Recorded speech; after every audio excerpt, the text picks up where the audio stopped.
ಅವನೇ ಅವ್ರು B J ಪಿಯವ್ರಿಗೆ ಗೊತ್ತು, ನನಗೇನು ಗೊತ್ತು. ವಿಜಯೇಂದ್ರ ಅಂತ ಧೀಮಂತ ನಾಯಕ ಅದಾನ, ಅವ್ರ ಪೂಜ್ಯ ತಂದೆಯವರು ಅದಾರ. ಸಾಕಷ್ಟು ರೈತ ಪರವಾಗಿ ಹೋರಾಟ ಮಾಡ್ಯಾರ. ಭ್ರಷ್ಟಾಚಾರ ಮಾಡದೆ ಜೈಲಿಗೆ ಹೋಗ್ಯಾರ ಪಾಪ ಅವರು. ಅದಕ್ಕೆ ಅವ್ರನ್ನ ಕೇಳ್ರಿ. JCB ಪಕ್ಷ ಎಲ್ಲಿಗೆ ಬಂತು ನೋಡೋಣ, ನಾಟ್ ಸಮಯ ಐತಿ, ಗಡಬಡಿ ಮಾಡಬೇಡ್ರಿ. ಒಳ್ಳೇದಾಗ್ತದೆ ಸರ್. BJP ಸೇರ್ಪಡೆ ಬಗ್ಗೆ ಏನಾದರೂ ಚಿಂತನೆ ಸರ್? ಯಾರಾದರೂ ನಾನು ಯಾರನ್ನೂ ಭೇಟಿ ಆಗುವುದಿಲ್ಲ. BJP ಸೇರ್ಬೇಕಂತೇಳಿ ಯಾರ್ದು ಕೈಕಾಲು ಹಿಡಿದಿಲ್ಲ. ನನ್ನ ಇದರಲ್ಲಿ ನಾ ಇರ್ತೇನೆ. ಯಾರಿಗೆ ಏನು ಅವಶ್ಯ ಬೀಳ್ತೈತೆ ಅವಾಗ ಕರೀತಾರೆ. ಈಗ ನಮ್ಮ ಪಕ್ಷ ಅಂತೂ ಕಟ್ಟೋದು ಅಂತ ಹೇಳಿವಲ್ಲ ಸರ್. ಉಪಚುನಾವಣೆಯಲ್ಲಿ ಭಾಗವಹಿಸೋದಿಲ್ಲ ಸರ್ ಇಲ್ಲಿ ಪ್ರಚಾರಕ್ಕೆ? ನೋಡೋಣ, ಅದು ಏನೇನು ಆಹ್ವಾನ ಅಭ್ಯರ್ಥಿಗಳು ಕೊಡ್ಲಾಕತ್ತಾರ.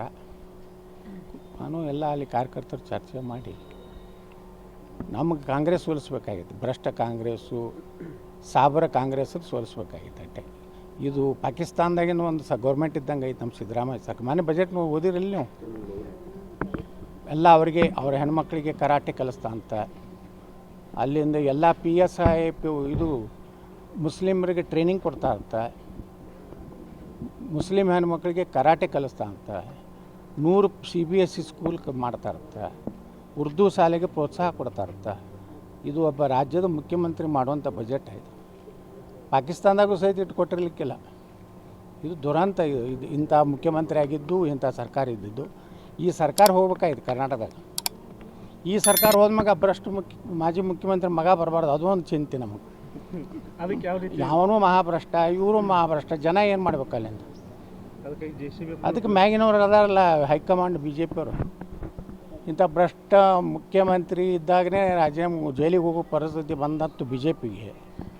ಈಗೇನೋ ಒಂದು 50 ವರ್ಷದ ಏನೋ ಮಾಡ್ತಾ ಇರ್ತಲ್ಲಿ ಚಿತ್ರದುರ್ಗದಾಗ. ಏನಂತ ಹೇಳಿ ಮಾಡ್ತಾರೆ? ಕೆಲವೊಂದು ಇಟ್ಟು ದುಡ್ಡು ಮಾಡ್ಯಾರ, ಏನಾರು ಮಾಡಿ ತನ್ನ ಮಗನ್ನ ರಾಜಕೀಯ ಬ್ಲ್ಯಾಕ್ ಮೇಲ್. ಇದು ಅವರು 50 ವರ್ಷದ ರಾಜಕೀಯ ಏನು ಯಡಿಯೂರಪ್ಪಂದು ಮಾಡ್ಲಾಕತ್ತಾರಲ್ಲ, ಕೇಂದ್ರ ಹೈಕಮಾಂಡಿಗೆ ಬ್ಲ್ಯಾಕ್ ಮೇಲ್. ನನ್ನ ಮಗನ ನೀವೇನಾರು ತೆಗೆದ್ರೆ, ನನ್ನ ಮಗನ ಮುಖ್ಯಮಂತ್ರಿ ಅಭ್ಯರ್ಥಿ ಘೋಷಣೆ ಮಾಡದಿದ್ದರೆ ಕರ್ನಾಟಕದಲ್ಲಿ ಲಿಂಗಾಯತರು ಓಟ್ ಹಾಕೋದಿಲ್ಲ, ನನ್ನ ಹಿಂದೆ ಲಿಂಗಾಯತರು ಅದಾರ, ಗುತ್ತಿಗೆ ಹಿಡ್ದಾನೆ ಯಡಿಯೂರಪ್ಪ.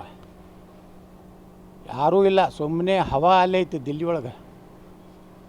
ಇಲ್ಲಿ ಯಾರು ಯಡಿಯೂರಪ್ಪನ ಯಾರು ಕೇಳ್ತಾರೆ? ಲಿಂಗಾಯತರು ಕೇಳೋದಿಲ್ಲ, ಯಾರು ಕೇಳೋದಿಲ್ಲ.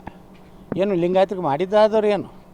ಮಾನ್ಯ ವಿಧಾನಸಭಾದಾಗ ನಾನು ಹೇಳಿದಲ್ಲ, ರಕ್ತದಲ್ಲಿ ಬರೆದು ಕೊಡ್ತೀನಿ, ಕೃಷ್ಣಾ ಮೇಲ್ದಂಡೆ ಯೋಜನೆ ಮುಗಿಸ್ತೀನಿ ಅಂತೇಳಿ ಮೊದಲು ಭಾಷಣ ಹೊಡೆದ್ರು ನಮ್ಮ ಮುಂದೆ. ಮುಖ್ಯಮಂತ್ರಿ ಆದ್ಮಾಗ ದುಡ್ಡು ಎಲ್ಲಿ ಬರ್ತೋದು ನನಗೆ ಕೇಳಿದ್ರು. ಗಲಾಟೆ ಮಾಡಿದ್ಮ್ಯಾಗ ಬಜೆಟ್ ನಾವು ರೊಕ್ಕನೇ ಇಟ್ಟಿದ್ದಲ್ಲಿ ಗಲಾಟೆ ಮಾಡಿದ್ವಿ. ಅವ್ನು ಬಜೆಟ್ ಬಹಿಷ್ಕಾರ ಹಾಕಿ ಹೊರಗೆ ಹೋದಿವಿ.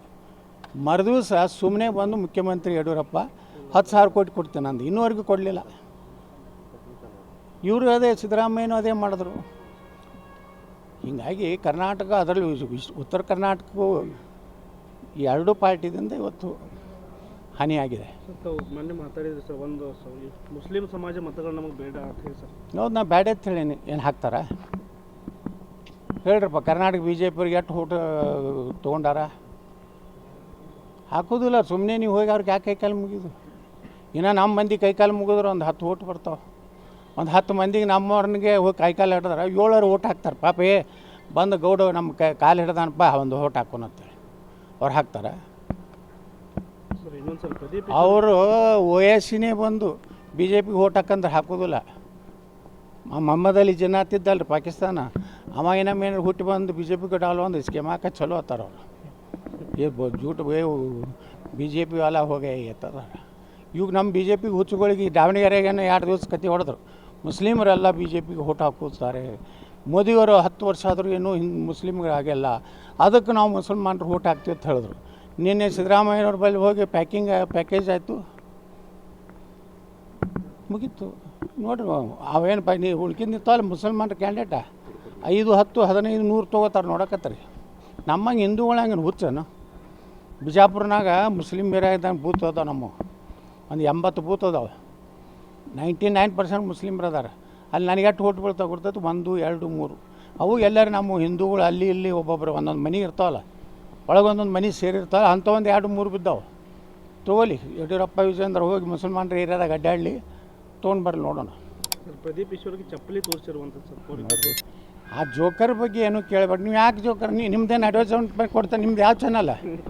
ನಿಮ್ಮ ಜನ ಹೇಳ್ರಿ ನಾನು ಗುರ್ತಾಗ್ಬಿಡ್ತೈತಿ ನಮ್ಮಲ್ಲಿ ಕೊಡೋದಿಲ್ಲ ಸರ್ ಪಬ್ಲಿಕ್ಕಾ ಹಾಂ ಕೊಡ್ತಾನೆ ಕೊಡೋದಿಲ್ಲ ಹಾಂ ನಿಮ್ಮ ಟಿ ವಿ ನೈನೊಬ್ರು ನಿಮ್ಗೆ ಎಲ್ಲರಿಗೂ ಕೊಡ್ತಾನಂತೇಳಿ ಪ್ರದೀಪ್ ಈಶ್ವರ್ ಇಲ್ಲ ಸರ್ ಇದು ನಮ್ಗೆ ಇದನ್ನು ಬಿಡ್ರಿ ಇದನ್ನು ನೀವು ಮೀಡಿಯಾದವರು ಎಲ್ಲ ರಾಜಕಾರಣಿಗಳು ಹಂಚಿರ್ಬೋದು ನೀವು ಇಲ್ಲ ಸರ್ ಇವತ್ತು ಇಶ್ಯೂ ಆಗೈತೆ ಅಂತ ಹೇಳಿ ಅಲ್ಲಿ ದಾವಣಗೆರೆಗೆ ಇಶ್ಯೂ ಆಗೈತೆ ಸರ್ ಇಶ್ಯೂ ಆಗ್ತಾವ್ರಿ ಅಂಥ ಜೋಕರ್ಗೆ ನೀವು ಯಾಕೆ ಹೈಲೈಟ್ ಕೊಡ್ತೀರಪ್ಪ ನೀವು ಸ್ಟ್ಯಾಂಡರ್ಡ್ ಮೇಂಟೈನ್ ಮಾಡಬೇಕು ಅವ್ರಿಗೆ ಏನ್ಯಾರು ಇಲ್ರಿ ನೀವು ನಿಮ್ಮದು ಲೆವೆಲ್ ಮಾಧ್ಯಮದವ್ರಿಗೂ ನಿಮ್ದು ಸ್ಟ್ಯಾಂಡರ್ಡ್ ಐತಿಲ್ಲ ನೀವು ನೀನು ಇದು ಟಿಕೆಟ್ ಬೇಡೋದು IPL ಟಿಕೆಟ್ ಬೇಡೋದು MLAಗಳು ಹಂಗೆ ಮಾತಾಡಕತ್ತಿರಲ್ಲ ನೀವು IPL ಟಿಕೆಟ್ ಸಲುವಾಗಿ MLAಗಳು 5 ಪಾಸ್ ಕೊಡ್ಬೇಕತ್ತ ಅಂದರೆ ನಮ್ಮ ಹೆಂಡ್ರ ಮಕ್ಕಳ ಸಲುವಾಗಿ ಅದು ಕ್ರಿಕೆಟ್ ನಡೀತೈತಾನ ಸರ್ಕಾರ ಕೊಟ್ಟು ಅನುಮತಿ 2-3 ಲಕ್ಷ ರೂಪಾಯಿ ಪಗಾರ ಕೊಡ್ತಾರೆ ನಮಗೆ ಒಂದು 5-5 ಸಾವಿರ ರೂಪಾಯಿದು ಟಿಕೆಟ್ ತೊಗೊಂಡು ಬೇಕಾದ್ರೆ ತಿಂಡಿದ್ರು ಹೋಗ್ಬೇಕು ಬಿಟ್ಟು ಇಂಥವನ್ನೆಲ್ಲ ಅವ್ರನ್ನೇ ಹೈಲೈಟ್ ಮಾಡ್ತಾರೆ ಮತ್ತೆ ಸರ್ ಲಾಕ್ಡೌನ್ ಬೀರಿ ಸರ್ ಈಗ ಲಾಕ್ಡೌನ್ ಬೀರಿ ಯಾವ ಲಾಕ್ಡೌನ್ ಸರ್ ಇನ್ನೊಂದು ಸರ್ ಪ್ರಮುಖವಾಗಿ ಸರ್ ಇದು ಇರಾನ್ ಅವರು